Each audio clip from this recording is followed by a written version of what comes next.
Jokowi warns Bali LRT should not burden Bali regional government.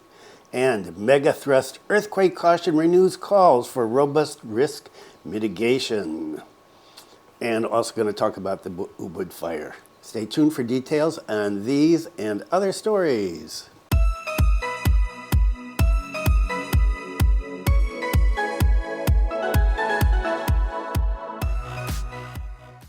Selamat siang. Welcome to the latest news from Bali in Indonesia. This is August 20th, 2024, and happy birthday, Rebecca, my second daughter. And what is the weather like today? 28.1 degrees Celsius, pretty cool. And humidity is down to 61%, and the wind speed is up at 26.4 kilometers per hour. It is windy by the ocean and has been every day for weeks now. No rain still, so we are in the dry season. It is nice and sunny, and well, another lovely day here in Bali. Okay, let's get started. We've got a lot of stuff to do today, as usual. Retirement is not a peaceful time for me. Jokowi warns train development plan claimed very urgent. Does not burden Bali regional government, fully funded by investors. Whoa, long headline. The construction of the train in Bali has not started yet and has already received a warning from the president. Pak Jokowi asked for the mass rapid transit construction plan to be calculated carefully because the financing is expensive, especially in its operation. The head of the Bali Provincial Transportation Agency, DISHub, confirmed that this mega project will be starting in September. He agreed with the president's warning that the construction calculations must be precise. He ensured that construction for the subway would not wait for the Bali Regional Government, APBD. He said it will not be a burden related to the public transportation plan. And so, where is the money going to come from? He ensured that the train financing would come from investors, not government money. When asked about Pak Jokowi's warning regarding the operational financing of the train so as not to build it carelessly, Pak Samsi considered it as material for evaluation and to ensure maximum results regarding this investment plan. It's a note for us together to be able to get the maximum results from this investment plan. Trains in Bali will be focused on serving the tourism sector because public transportation is needed to break the traffic jam in tourist areas in Bali, especially South Bali. It's also not ruled out for local people to be able to enjoy LRT, MRT services, but with subsidies, maybe, from the government. He said, we are preparing it first for commercial purposes, later we will prepare it for how the public can enjoy it with perhaps government subsidies, but the target is clear. Commercial first, the tourist first. Samsi stressed that Bali is in dire need of public transportation because it has no other options to support tourism in Bali. We have no choice, he said. So, supposedly, right, was going to start on the first groundbreaking. Whether that's going to happen or not, he said it's going to start in September. When in September, I don't know. Last week there was a story saying it was going to be delayed. Not unusual here in Indonesia, but we'll just have to wait and see. But who are the investors, and are they going to pony up all of this money that's needed to complete this project, which was, what, 20 billion US dollars, I think, the last report. So, wow, a lot of money. And it said they're not going to be using government money for this. So let's wait and see. Megathrust caution renews calls for robust risk mitigation. And another story, and there's been many, many stories on this. This one is a little more purple. And it said, threat of 9 SR megathrust earthquakes haunts Bali. See buildings sinking into the ground and tsunami.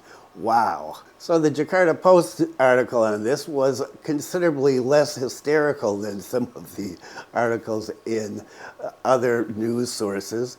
So I'm using mostly that, but also some information later on in this segment that came from different sources. Recent warning on the potential for megathrust earthquakes in the country has renewed calls for the government to draft more robust mitigation plans and reduce the impact of potential future disasters on people, property, and the environment. Last Monday, BMKG Earthquake and Tsunami Center had raised concerns about potential for massive earthquakes along the Sunda Strait and the Mentawai-Siberut megathrust zones following the powerful magnitude 7.1 earthquake that hit Japan on the 8th. He said that powerful earthquakes in parts of Java and Sumatra were only a matter of time, given that it's been hundreds of years since the last major earthquake and tsunami hit those regions. However, in a follow-up statement released on Thursday, he gave assurance that megathrust caution is not an early warning or a prediction about a major earthquake about to happen, as there was no technology that could accurately predict when or where a potential earthquake is likely to occur. He further stated that such cautions have not just been issued recently, but have been raised by experts and monitored by the government long before the 9.3 magnitude quake struck off Aceh in 2004, leaving more than 220,000 dead in a matter of hours. He said, therefore, we encourage the public to remain calm and carry on with their daily activities, like fishing at sea or enjoying their holiday on the beach before you get washed away by the tsunami. The caution, however, has raised concerns among the public over the readiness of government's mitigation efforts, with experts flagging the lack of research into the megathrust zones and poor early warning systems, among others. Geologists from the National Research and Innovation Agency, BRIN, noted that limited research on tsunami sources from megathrust zones in Java, Bali, Sulawesi, Maluku, and the Papuas, compared with extensive data available on zones like in Sumatra.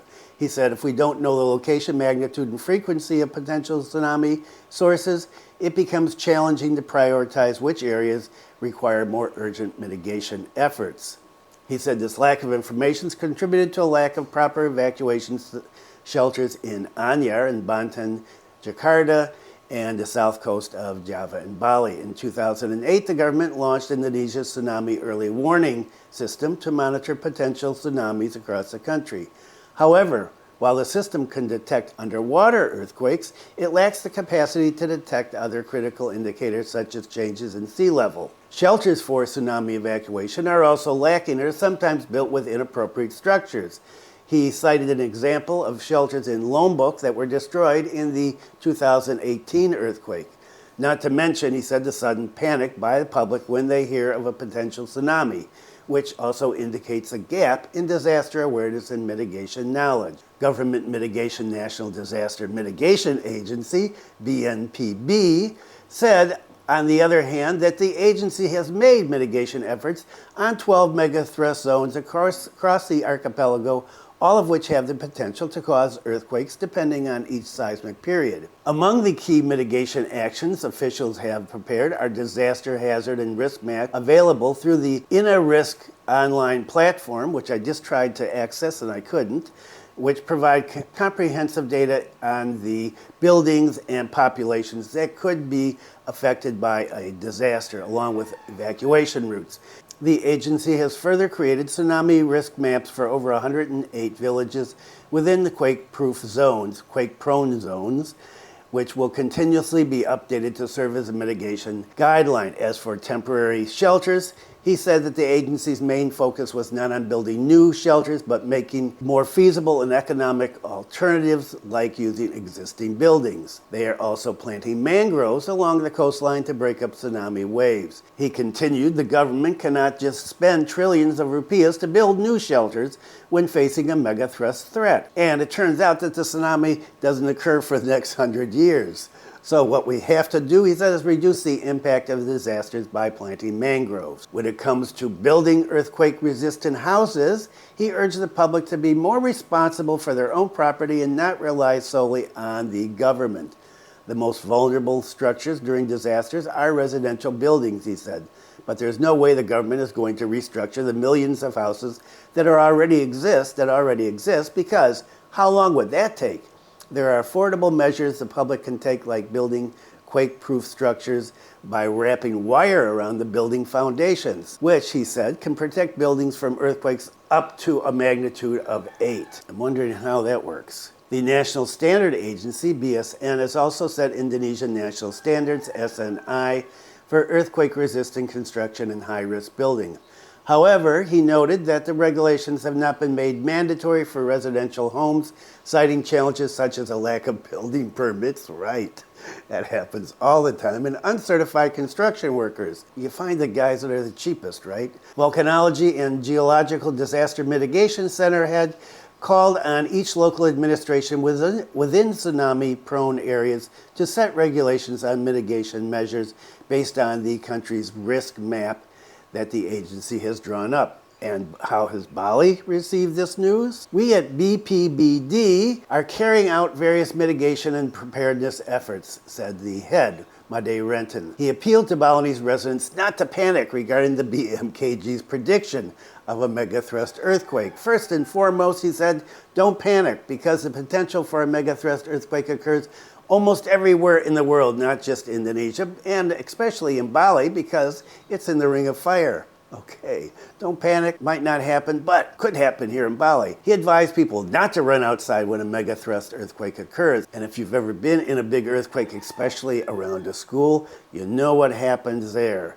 We had some big ones when I was teaching school, and boy, kids just, and teachers just ran right out in the street, and happens here in the kampung as well. He said, as much as possible when an earthquake occurs, we try not to get in the building. We try not to be in the building. We want to get out, evacuate, gather at a safe point that has been provided. For people living on the coast, Made Renton appealed to always be vigilant and follow information developments. And I'm on the coast. If there's a tsunami here, I'm toast. More completely, a megathrust earthquake occurs when a heavy tectonic plate, for example the Indo-Australian plate, subducts beneath a lighter tectonic plate like the Eurasian plate. The pressure that builds up over the years finally releases energy in the form of a powerful earthquake. Megathrust earthquakes can cause very destructive impacts, including strong earthquakes that can damage buildings, infrastructure, and cause landslides, tsunamis that can destroy coastal areas, and liquefaction. The ground becomes like mud so that buildings and infrastructure can sink. And if you've seen any disaster films, well, you know about that. And I mentioned at the start about the Ubud market, and if you are a person that lives here, or if you follow news about Bali and Indonesia while you're out overseas and wherever you live, you most likely have heard about the Ubud market fire. Boy, the videos were viral of smoke pouring out of the building, and of course people taking a look, trying to see what was going on, and there was one of some guys trying to get their motorbikes out, but just smoke everywhere. Ubud Market fire burns 400 stalls in East Basement. Gianyar Regional Secretary Dewa Alit Mudiarta asked the public and traders in particular to be patient. The government will immediately prepare temporary places to sell. This was from yesterday, this report. So, not sure exactly if there's something new. I haven't seen anything new out today. The Ubud Traditional Market fire happened on Saturday afternoon, right? And it's left question marks about fire disaster mitigation. A number of residents questioned about smoke detectors or sprinklers to hydrants that did not work when the fire occurred. Are there even smoke detectors or sprinklers? Asked a number of curious residents. A new building, but the firefighting system is not working, said another. This condition is unfortunate because this market is new. It was only inaugurated in April 5th, 2023, so not much more than a year ago. In fact, according to a number of traders who witnessed the incident, the fire was initially small. Security officers tried to put it out, but it didn't go out. All of the basement traders immediately ran to save themselves, said a number of traders who were there. The Great Fire eventually burned down 400 stalls in the East Basement, which is about 50 by 100 meters wide. The fire was completely extinguished Saturday at around 2200 WITA time, or 10 hours after the fire was first discovered. And the fire was successfully extinguished thanks to the alertness of 16 joint fire brigades, Gianyar, Bangli, Klungkung, Denpasar, and Badung, who worked hard to handle the fire. After the fire, the Gianyar Regency government held a meeting with related people, organizations involved in this, and they were talking about the issue of the hydrant and sprinklers.